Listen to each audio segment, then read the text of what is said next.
हमारे channel 5 star में। और आज मैं आप सबको पढ़ाने वाली हूँ लॉ ऑफ क्राइम्स का यूनिट 1। तो हम सबसे पहले देखेंगे कि लॉ क्या है। ऑस्टिन ने लॉ की डेफिनेशन दी है, जिसमें उन्होंने कहा है law is a command of sovereign which is marked by sanction. मतलब कि ये अथॉरिटी की तरफ से हमें दिया गया है, जो स्टेट है उसने लगाया है हम पे, और अगर जो भी इसे फॉलो नहीं करेगा उसे पनिशमेंट मिलेगी। तो हम सबसे पहले डिस्कस करेंगे क्राइम्स क्या होता है। लॉ ऑफ क्राइम्स पढ़ रहे हैं तो हमें पता होना चाहिए क्राइम्स क्या होता है। तो क्राइम्स का मतलब है कमीशन और omission of any act which is contrary to law. अब कमीशन का मतलब होता है कोई भी ऐसा एक्ट करना जो इलीगल है, जो लॉ ने प्रोहिबिट किया है। और ओमिशन मतलब होता है कोई भी ऐसा एक्ट जो हमें करना था बट हमने नहीं किया। जैसे हो गया नेग्लिजेंस। नेग्लिजेंस में होता है हमें ड्यू डिलिजेंस से काम करना होता है बट हम नहीं करते, तो वो भी ओमिशन में आ गया। या फिर कोई भी गाइडलाइंस प्रोवाइड की है गवर्नमेंट की तरफ से, वो हम उसे फॉलो नहीं कर रहे, तो ये सब आ गया ओमिशन में।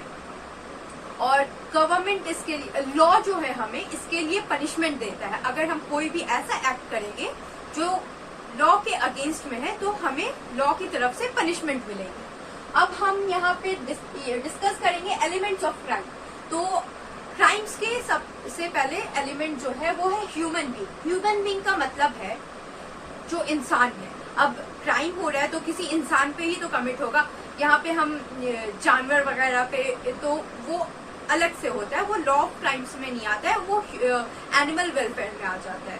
तो यहाँ पे हम सेक्शन 11 ऑफ आईपीसी में दिया हुआ है कि पर्सन क्या है। तो इसमें पर्सन को डिफाइन किया गया है कोई भी नेचुरल ह्यूमन बीइंग या कोई भी कंपनी वगैरह, वो भी आती है ह्यूमन बीइंग के अंदर। जो सेक्शन 11 में पर्सन की डेफिनेशन दी हुई है उसके अंदर आती है। उसके बाद एसेंशियल है क्राइम्स का है, जो कि है मेंस रिया। मेंस रिया का मतलब होता है simply guilty intention. Guilty intention से आप क्या समझते हो? गिल्टी इंटेंशन मतलब होता है कोई भी ऐसा एक्ट जो लॉ के अगेंस्ट है वो हम कमिट कर रहे हैं, तो उसके पीछे हमारा मोटिव क्या है। क्या हम खुद की मर्जी से कर रहे हैं, क्या हम सही मेंटल स्टेट में हैं, क्या हम किसी और के दबाव में तो नहीं वो एक्ट कमिट कर रहे हैं, तो वो सब देखा जाता है। अगर ये सब कोई भी चीज नहीं होगी तभी वो एक क्राइम को कॉन्स्टिट्यूट करेगा। अगर वो गिल्टी माइंड होगा, तो अगर उसका मोटिव होगा, बैड इंटेंशन होगा, तो एक क्राइम कमिट होगा, कॉन्स्टिट्यूट होगा। फिर आते हैं एक्टिस रिया। और एक्टिस रिया का मतलब होता है कोई भी एक्ट या ओमिशन। तो अब गिल्टी माइंड तो हो गया हमारे पास कि हमारा कोई बैड इंटेंशन है, बैड मोटिव है। अब हमें उसके ऊपर कोई एक्ट भी करना होगा। अब सिर्फ मेरे पास इंटेंशन है कि मतलब मैं अब बैड मोटिव है कि मैं अपनी बहन को मारना चाहती हूँ जान से, तो ये बस एक मेरा मोटिव है, बट जब तक मैं उसे मारूंगी नहीं तब तक ये क्राइम कॉन्स्टिट्यूट नहीं होगा। तो इसलिए एक्टिस रिया भी एक बहुत इंपॉर्टेंट एलिमेंट है। उसके बाद आते हैं इंजरी। इंजरी मतलब होता है कि अब मैंने डिसाइड कर लिया कि मुझे उसे मारना है और मैंने उसे मारने की कोशिश की, तो अब उसे कोई उससे इंजरी होनी चाहिए। जो मैं एक्ट कर रही हूँ उससे दूसरे पर्सन को कोई इंजरी होनी चाहिए, तभी क्राइम कॉन्स्टिट्यूट होगा। तो ये 4 एसेंशियल्स हैं, एलिमेंट्स हैं क्राइम के। तो अब हम पढ़ेंगे स्टेजेस ऑफ क्राइम। तो सबसे पहला स्टेज जो है वो है इंटेंशन। इंटेंशन जो है उसे हम मेंटल स्टेज के नाम से भी जानते हैं। मेंटल स्टेज मतलब होता है कि हमें फॉर्म करना, एक मेंस रिया फॉर्म करने को बोलते हैं। मतलब कि अब मेरा इंटेंशन है कि मुझे किसी को मारना है, बट वो सिर्फ इंटेंशन से क्राइम कॉन्स्टिट्यूट नहीं होता है। सिर्फ इंटेंशन है तो इसका मतलब ये नहीं है कि मैं सच में मार दूंगी। अब ये मैं चाहती हूँ मारना, बट इसका ये मतलब तो नहीं है कि मैं सच में किसी को जाके मार दूंगी। तो अब नेक्स्ट स्टेज है प्रिपरेशन। प्रिपरेशन मतलब कि जो भी मैंने गिल्टी इंटेंशन है मेरा, उसको हासिल करने के लिए कुछ मैं प्लानिंग कर रही हूँ। तो जैसे कि मुझे किसी को मारना है तो मैंने किसी से गन खरीदा। अब ये जो मैंने गन खरीदा ये क्राइम कॉन्स्टिट्यूट नहीं करेगा, क्योंकि ये पॉसिबल नहीं है प्रूफ करना कि मैंने उस इंसान को मारने के लिए ही वो गन खरीदा था। बट इसमें आप देख सकते हैं यहाँ पे कुछ एक्सेप्शन है जहाँ पे प्रिपरेशन भी पनिशेबल होगा। सबसे पहले है गवर्नमेंट के अगेंस्ट वॉर करने के लिए कुछ आर्म्स खरीदना, तो ये सब अगर करेंगे तो वो पनिशेबल होगा प्रिपरेशन के स्टेज पे ही। नेक्स्ट है कि ऐसे टेरिटरीज जो इंडिया के साथ फ्रेंडली रिलेशन मेंटेन करती है उनके अगेंस्ट कुछ क्राइम कमिट करना, तो वो भी प्रिपरेशन के स्टेज में ही पनिशेबल हो जाएगा। उसके बाद है डेकॉइटी। डेकॉइटी मतलब ये चोरी का ही एक और ज्यादा हीनियस वर्जन है बोल सकते हैं, क्योंकि इसमें एक से ज्यादा 5 लोग मिलके कमिट करते हैं और इसमें आर्म्स वगैरह भी इंक्लूडेड होता है। तो इसमें भी ये प्रिपरेशन के स्टेज पे ही पनिशेबल बन जाएगा।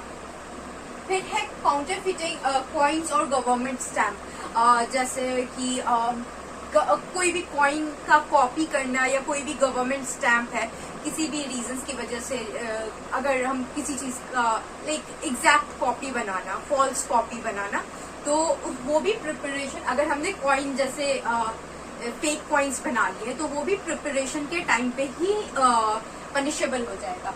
नेक्स्ट है कि कोई भी वही फेक कॉइन्स या फॉल्स वेट्स, मेजरमेंट्स या फिर फॉर्ज डॉक्यूमेंट, ये सब अगर हमारे पास होगी तो भी ये पनिशेबल होगा। और ये वेज वॉर अगेंस्ट गवर्नमेंट दिया हुआ है आईपीसी के सेक्शन 122 में, आप बीएनएस का अपने से देख लेना। और नेक्स्ट वाला दिया हुआ है 126 में। उसके बाद डेकॉइटी दी हुई है 399 में। उसके बाद वाला जो है उससे रिलेटेड 4 प्रोविजंस हैं आईपीसी में, 233, 235, 255 एंड 257 में। आप इसके ये सब को एक बार गो थ्रू कर सकते हो अगर आपको मन हो तो। और इससे लास्ट वाले से रिलेटेड हमारे पास है 242, 243, 259, 266 एंड 474। तो आप के पास अगर टाइम हो तो बस एक बार गो थ्रू कर लेना सारे सेक्शन से। थर्ड स्टेज है अटेम्प्ट। अटेम्प्ट मतलब होता है अब मेरा इंटेंशन हो गया कि मुझे किसी को मारना है, उसके बाद मैंने प्रिपरेशन कर लिया, मैंने जहर खरीद लिया, उसके बाद आता है अटेम्प्ट। अब मैंने उस इंसान के खाने में जहर मिला के उसे परोस दिया, तो ये जो अटेम्प्ट है ये भी ये पनिशेबल होगा, क्योंकि बहुत ज्यादा चांसेस है कि अटेम्प्ट जो है वो सक्सेसफुल होगा। तो बहुत सारे केसेस में कंप्लीशन एंड अटेम्प्ट के लिए सेम पनिशमेंट होती है, बट कुछ केसेस में अटेम्प्ट के लिए अलग से पनिशमेंट होती है।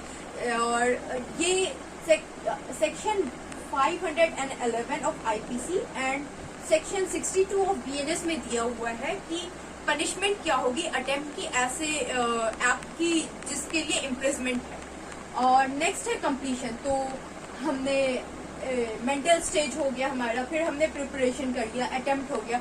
अब जो मैंने जहर मिलाया था उस इंसान ने खा लिया और वो इंसान को कुछ हार्म, इंजरी हुई, वो मर गया या हॉस्पिटल में चला गया, कुछ भी, तो ये कंप्लीट हो गया। हमारा जो इंटेंशन था वो हमने कंप्लीट कर दिया।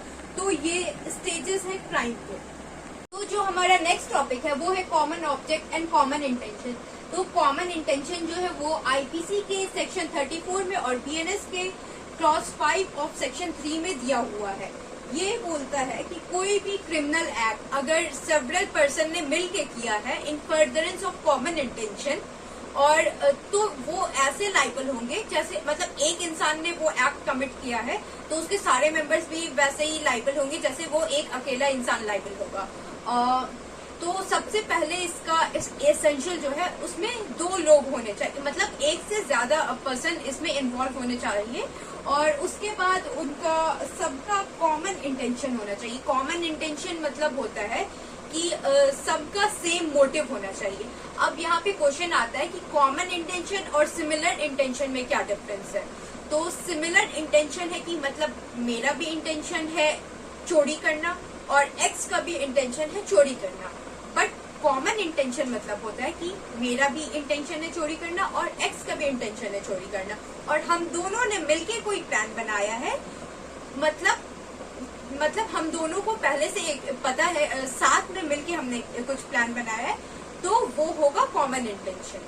तो उसके लिए 3 चीज सबसे ज्यादा जरूरी है।